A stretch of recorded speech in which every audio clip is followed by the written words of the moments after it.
Assalamualaikum warahmatullahi wabarakatuh. Saya Haida Rahmadani dari PGMI 2D akan menjelaskan materi Ulumul Hadis makalah kelompok 1 bagian ketiga, yaitu perbedaan antara Al-Quran dan Hadis.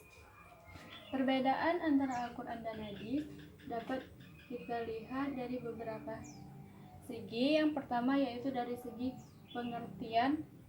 Pengertian Al-Quran adalah firman Allah yang disampaikan kepada Rasulullah melalui perantara malaikat Jibril sebagai pedoman untuk umat manusia. Sedangkan hadis yaitu segala sesuatu yang berasal dari Rasulullah, baik perbuatan, ucapan, tingkah laku, cita-cita, dan sebagainya. Kemudian yang kedua yaitu perbedaan Al-Quran dan hadis berdasarkan redaksinya. Al-Quran adalah firman Allah, maka sudah tentu susunannya pun disusun oleh Allah Subhanahu wa taala. Sedangkan hadis redaksinya berbeda-beda antara hadis satu dan hadis yang lainnya. Karena pada zaman Rasulullah, hadis disampaikan melalui hafalan para sahabat Nabi dan bukannya ditulis. Dan yang ketiga yaitu berdasarkan nisbat. Nisbat Al-Quran itu hanya disampaikan kepada Allah Subhanahu wa taala, tidak pada hal yang lain. Adapun hadis diriwayatkan Nabi dengan disandarkan kepada Allah yang bersifat insya'i atau diadakan. Kemudian yang keempat berdasarkan kemukjizatannya. Al-Quran merupakan mukjizat baik lafaz maupun maknanya. Adapun hadis bukanlah merupakan mukjizat. Kemudian yang kelima yaitu berdasarkan lafaz dan makna. Lafaz dan makna Al-Quran berasal dari Allah, sedangkan lafaz hadis berasal dari Nabi Muhammad SAW, tetapi maknanya berasal dari Allah Subhanahu wa taala.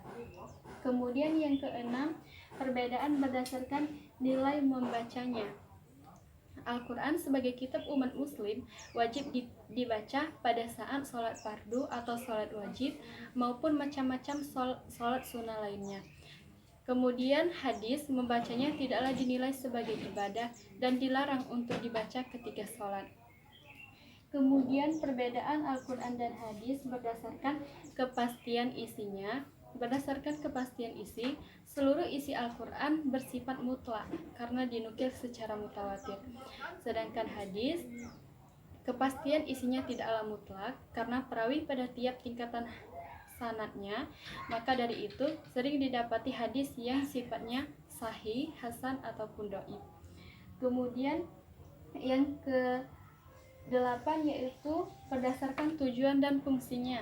Al-Quran bertujuan sebagai pedoman dan petunjuk bagi manusia, sedangkan hadis menguatkan maksud dari isi Al-Quran. Kemudian kita akan menjelaskan tentang fungsi hadis terhadap Al-Quran. Yang pertama yaitu bayan an-takrir, yaitu menguatkan maksud redaksi wahyu dalam Al-Quran.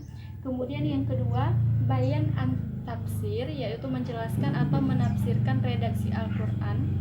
Dan yang terakhir yaitu bayan at-tasyri, yaitu menetapkan hukum yang tidak terdapat dalam Al-Quran. Demikianlah yang dapat saya sampaikan. Wassalamualaikum warahmatullahi wabarakatuh.